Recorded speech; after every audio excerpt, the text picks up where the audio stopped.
how have restaurant workers been in this pandemic? And are we hearing from them in ways that we hadn't before? Absolutely. It's been 2 years of crisis, extreme crisis that has led to extreme opportunity and power and hope. So I am very energized and hopeful. Listen, the restaurant industry was in crisis before the pandemic. We had the lowest wages of any industry, largely because of this ridiculous sub-minimum wage for tipped workers, which is still $2.13 at the federal level, still under $5 an hour in 4 out of 5 states in the U.S.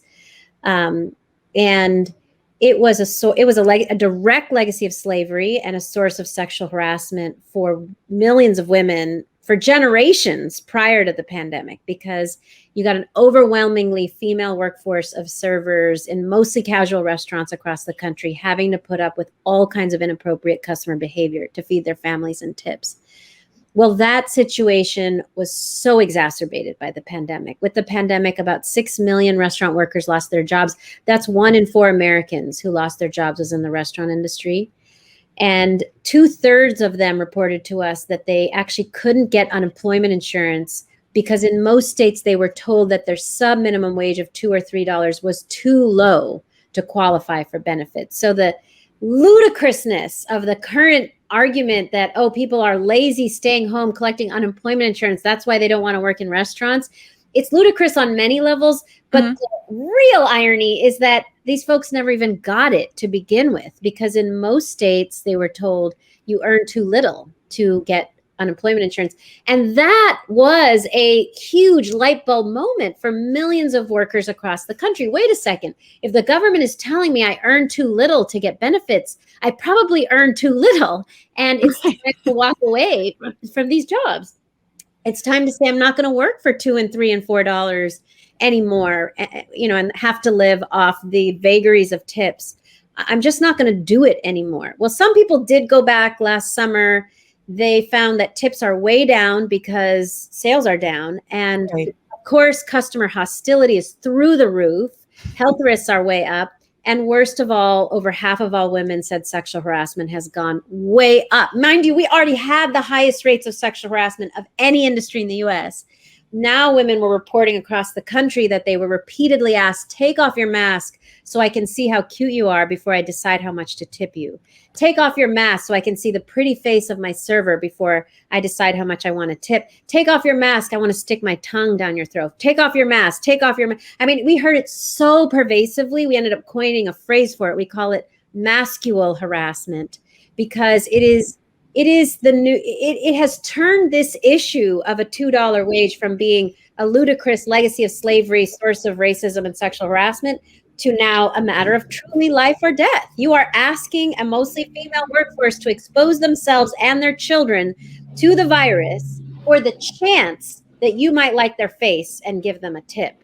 And that is why so many millions of workers have said, as you said, I'm done. I am done. I am leaving.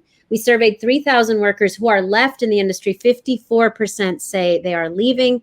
80% say the only thing that will make them come back is a full livable wage with tips on top. So the hope, the opportunity is we are seeing thousands of restaurants across the country raise their wages now, pay a full livable wage with tips on top. In Alabama, in Georgia, in Louisiana, we're seeing $15 offerings plus tips on top, because guess what? They can't get workers to come back any other way. Right. Wow. That's a lot. Number one, misogynists, find a way, right?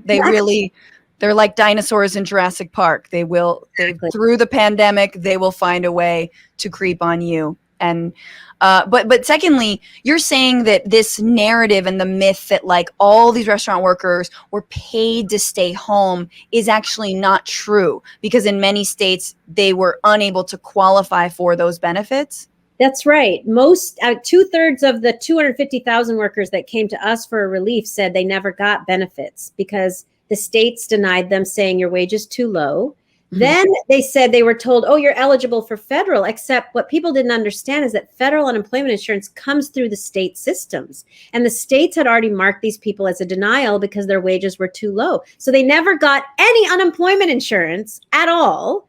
And they were like, I'm done with this industry, left to go to a different industry. Last year, said, I'm not coming back without a $15 wage with tips on top. And this year is when restaurants are finally being told by governors and mayors, you can reopen, and finding out that what we said all along was true. People have left, and they're not coming back unless they raise the wage. And I just want to say one more thing. We tested this ridiculous argument. Okay, you're saying, let's cut unemployment insurance and see if everybody comes back. So we looked at 5 states where they cut unemployment insurance prematurely. We found that even higher numbers, 54% of workers in most states said, I'm leaving the industry. 60% of workers in states that cut unemployment insurance said, I'm leaving the industry and I won't come back without a livable wage with tips on top. So the opposite of what they said is true. It's not people staying home collecting unemployment insurance. It's people who've moved on to other industries. And what I find so incredible about that is, talk about my bitch, for so long, this industry has told these workers, if you don't like it, leave. And so workers in the millions have said, we don't like it and we're leaving. And now they're being called lazy and you're staying home collecting. It's ridiculous. And I'm so glad workers are finally standing up for themselves. What's going on, Frantifa? If you haven't already, subscribe to this channel right now. Hit that button. And also, you can become a patron and support the show every single week. Get access to bonus episodes and exclusive merchandise. Patreon.com/Bitchuation Room. Do it.